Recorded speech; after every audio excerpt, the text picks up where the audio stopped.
So today we're going to make a pinch pot, and we are going to create the bowl and then add on at least 4 different attachments to get started. So you're going to get a chunk of clay that looks like this, and you're going to need a bag to keep your extra clay in. The first thing we want to do is to get all of the air bubbles out of the clay. So to do that, what we need to do is we need to throw the clay down on a hard surface. And we're going to do this for about 5 minutes. Every time you throw the clay down, you want to make sure that you're changing the direction so that it always stays in kind of this rock shape.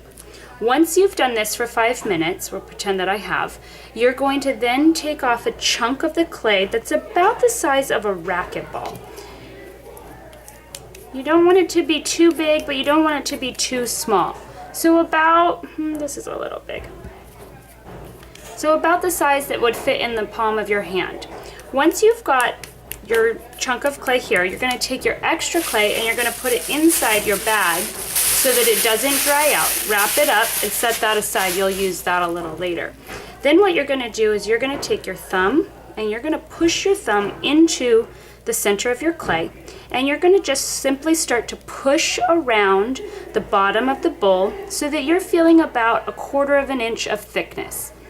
Everywhere you pinch, it should be consistently the same thickness so that when we fire it, it fires all at the same rate.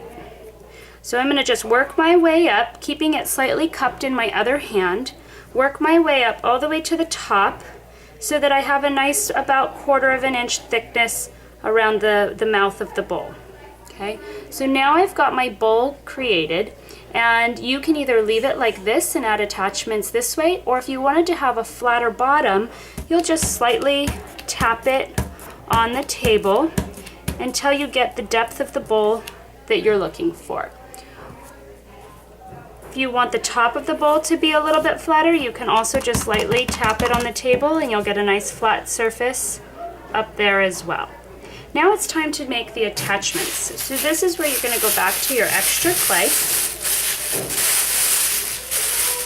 And you're going to be adding at least 4 different attachments. So you'll start off, there's really no right or wrong way to make the attachments, and you can make whatever you want.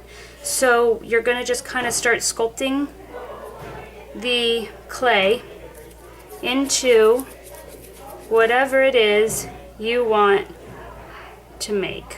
So if I'm going to make 4 little legs,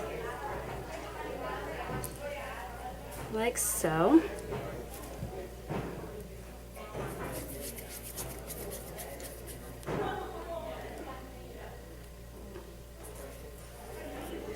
You want to make sure that they're all about the same size so that he stands with some stability. And now I'm ready to attach them to the bottom of my bowl. So what I'm going to do is I have to do a process called score, slip, and weld. So when I'm scoring something, I want to really rough up the clay. So I'm going to use this tool, and I'm going to really rough up the clay so it's nice and chunky and messy in there. And I'm going to do that on all the tops of my 4 feet.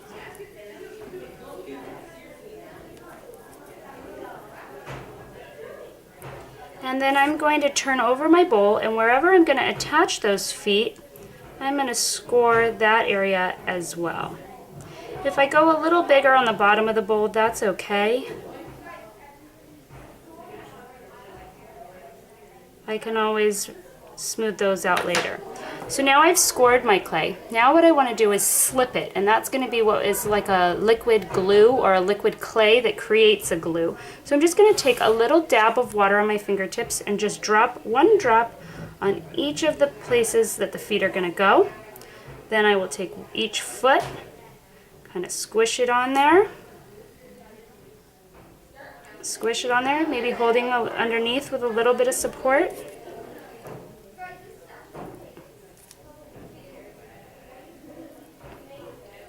Now I have all my legs attached, and I'm going to use a welding tool to just kind of smooth out those joints so it looks like it wasn't attached, but that it actually came out of the bottom of the bowl.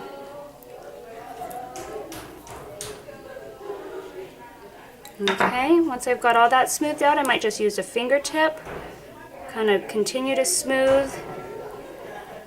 And now if I can give a good pull to those and they're not coming off, I'm probably pretty good. If I can hold them all, my bowl up, they're gonna stay on, okay? So now I've got the feet of my bowl and I'm gonna attach maybe some eyes to my bowl to create a face.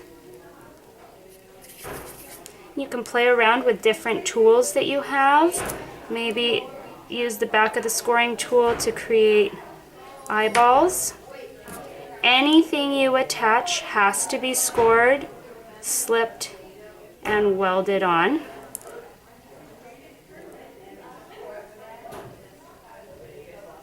A little bit of water, and I can attach these guys on.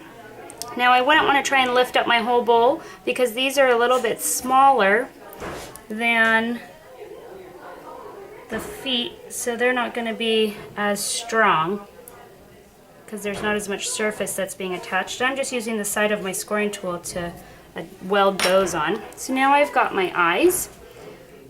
Now maybe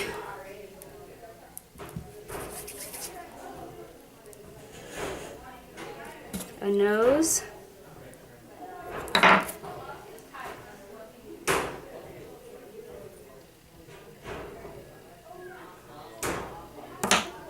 little bit of water. Squish that on. And my feet were 4, so I had my 4 attachments to begin with. Now I'm just going for creativity and what I want it to look like. Okay, so now that's all. And say I'm gonna add a little bit of hoof feet, and now my bowl is finished. So what I would do next is I would turn it over. I would write my name and my period number, and then I would put it on the cart to dry. When you're scoring, it's very important to score correctly, because if you take 2 pieces of clay right now and stick them together, they're going to stick together just fine because it's moist and wet and tacky. But I've seen people score like this, and that's not enough surface. I've seen people do this, and that's just creating air bubbles. You need to make sure that you're really, really roughing up the clay. It'd be like taking 2 rocks and going like this when they're all fired and expecting them to stick together. It's just not going to happen. The only reason it does now is because the clay is wet. So if you have it really, really scored, you're going to be fine when you stick them together, especially when you score it, slip it, and weld it.